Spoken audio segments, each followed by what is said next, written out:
Hi guys, this is Harsha. Welcome to my channel Harsha explorer. ఈ video interesting and informative ఉండబోతుంది. పూర్తిగా చూడండి, అస్సలు స్కిప్ చేయదు. మీ ఇంట్లో చిన్నపిల్లలు ఉంటే మాత్రం తప్పకుండా చూడండి. రమేష్, సురేష్, రాజేష్, గణేష్, సోమేష్, మహేష్ పేర్లు ఏదైనా సరే అనవసరం. ఈ వీడియోలో కంటెంట్ మాత్రమే ముఖ్యం. సందర్భం బట్టి, పరిస్థితులు బట్టి పేర్లు మారుతుంటాయి, కానీ ఇన్స్టెంట్లు మాత్రం అవి మళ్ళీ మళ్ళీ పునరావృతం అవుతాయి. కాబట్టి ఖచ్చితంగా ఈ వీడియో మీరు అందరు చూసి తీరాలి. పిల్లలు సరైన వేలో వెళ్ళట్లేదు, దారి తప్పారు, మీ మాటలు అసలు పట్టించుకోవట్లేదు అంటే మీరు పేరెంట్స్గా ఉండి అనవసరం. నిజం. అస్సలు చిన్న తప్పు, రాంగ్ స్టెప్ వేస్తే వాళ్ళు మందలించాలి స్టార్టింగ్లోనే. మనం అది వదిలేసి దాన్ని వదిలేస్తూ ఉంటే వాళ్ళు ఏ స్టేజ్కి వెళ్తారంటే ఆల్మోస్ట్ మనం ఊహించలేము. క్రిమినల్స్ అయిపోతారు, మగవాళ్ళైనా అవని ఆడవాళ్ళైనా సరే. స్టార్టింగ్ స్టేజ్లోనే మనం దాన్ని అరికట్టాలి. ఆ బాధ్యత మన అందరికీ కూడా ఉంది. దానికి ఉదాహరణగా సమాజంలో అనేక ఇన్సిడెంట్లు జరుగుతున్నాయి. అవన్నీ కూడా మనం వింటున్నాం, చూస్తున్నాం, కానీ మన వరకు రావట్లేదు కదా అని చెప్పేసి దాన్ని స్కిప్ చేస్తున్నాం, పట్టించుకోవట్లేదు మనం. బాబు, మీకు అంత డబ్బులు ఎక్కువైపోతే ఆ డబ్బులు తీసుకెళ్ళి వృద్ధాశ్రమాలు, అనాథాశ్రమాలు చాలా ఉన్నాయి. రోడ్డు మీద చాలామంది ఆకలితోటి అలమటిస్తూ ఉంటారు. అలాంటి వాళ్ళకి మీరు దానం చేయండి, పుణ్యమైన వస్తుంది. వృధాగా తీసుకెళ్ళి వాడు నా కొడుకు ఏదో అడిగేశాడు, నేను అది కొనేయాల. యాపిల్ ఫోన్ అడిగాడు కొనేయాల, జ్యూక్ బైక్ అడిగాడు కొనేయాల, లేకపోతే ఇంకోటి అడిగాడు కొనేయాల, పెళ్లి చేయమన్నాడు చేసేయాల. అంతేగాని వాడు ఎలిజిబుల్లా కాదా, వాడు దానికి అర్హుడా కాదా, వాడికి ఏ స్టేజ్లో మనం అది ఇవ్వాలి అని మినిమం ఆలోచన అన్నది ఉండాలి కదా. మన పేరెంట్స్ అన్న తర్వాత మినిమం ఆలోచన అన్నది మనకు ఉండాలి కదా. కేవలం పేరెంట్స్ గారాభం వల్ల పిల్లలు వాళ్ళకు తెలుసో తెలియకో సైడ్ రూట్లోకి వెళ్ళిపోతున్నారు, రాంగ్ రూట్లోకి వెళ్ళిపోతారు.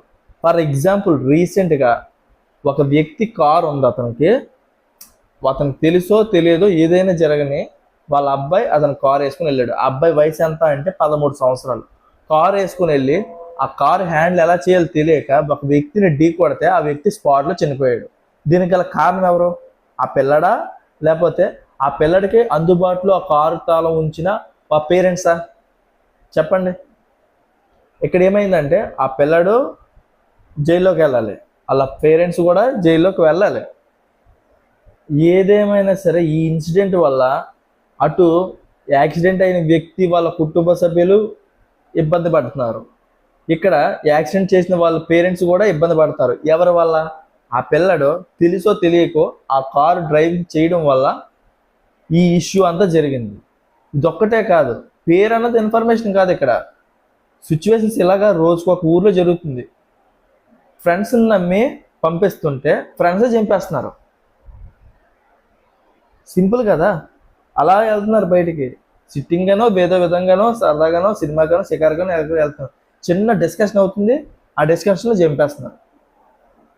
ఇక్కడ చనిపోతున్నారు. ఎంత సింపుల్గా చంపేస్తున్నారంటే అసలు ఎక్స్పెక్ట్ చేయలేమన్నమాట. ఇవాళ ఉన్న మనిషిని రేపు ఉండట్లేదు. సరే, ఆ ఇన్సిడెంట్ అయిపోయింది. ఇంకో ఇన్సిడెంట్ ఏంటంటే, నాన్న నాకు బైక్ కావాలి, మామూలు బైక్ కాదు, జూక్ బైక్ కావాలి. కొనేస్తారు వీళ్ళు, అడిగాడు కదా కొనేస్తారు. అసలు ఎంత కష్టపడితే ఆ డబ్బులు అన్నవి వస్తున్నాయి, కనీసం అవగాహన వాళ్ళకి ఇవ్వట్లేదు. 3 లక్షల రూపాయలు జూక్ బైక్ 3 లక్షలు. ఆల్మోస్ట్ 8 నెలలు, సంవత్సరం పాటు కష్టపడితే కానీ ఆ అమౌంట్ మనకు రాదు. సింపుల్గా కొనిపించేస్తారు, వీళ్ళు కొనేస్తారు. ఆ తర్వాత నీట్గా వెళ్తారా, దాదాపు 100లో వెళ్తాడు. యాక్సిడెంట్లు అయ్యే అవకాశాలు ఉన్నాయి కదా, ఆడు కూడా పోయే అవకాశాలు ఉన్నాయి కదా. తర్వాత ఎవరు బాధపడతారు? పేరెంట్సే కదా బాధపడాలి లాస్ట్లో. అది ఇచ్చే ముందే అసలు ఆ అమౌంట్ విలువ ఏంటి, ఆ సిచ్యువేషన్ ఏంటి అని నీట్గా ఎక్స్ప్లెయిన్ చేస్తే కనీసం ఆలోచన అన్న శక్తి అన్నది వాళ్ళకి ఉంటుంది కదా. ఇక్కడ ఖచ్చితంగా పేరెంట్దే తప్పు. సో పేరెంట్స్ అందరికీ కూడా నేను ఒకటే చెప్తున్నాను, ఇప్పటికైనా మారండి. వాళ్ళని గారాబం చేయొచ్చు, కానీ అతిగా గారాబం చేయడం వల్ల మన చేతుల్లో కూడా వాళ్ళు ఉండరు. వాళ్ళు ఎటువైపు తిప్పితే మనం అటువైపు వెళ్ళాలి తప్పితే మనం చెప్పిన మాట వాళ్ళు వినే పరిస్థితిలో ఉండరు. కాబట్టి మీ పిల్లలు ఏం చేస్తున్నా సరే 1-2 సార్లు మీరు అబ్జర్వ్ చెయ్యాలి, చేసి తీరాలి. చిన్న నెగ్లెక్ట్ చేసినా సరే అది అత్యంత భారీ ప్రమాదానికి కారణమయ్యే అవకాశం ఉంది. సో ఫైనల్గా ఈ వీడియో ఇంతే. ఈ ఎవరిని కూడా నొప్పించాలి, ఒప్పించాలి, బాధ పెట్టాలనే ఉద్దేశం అయితే నాకు లేదు.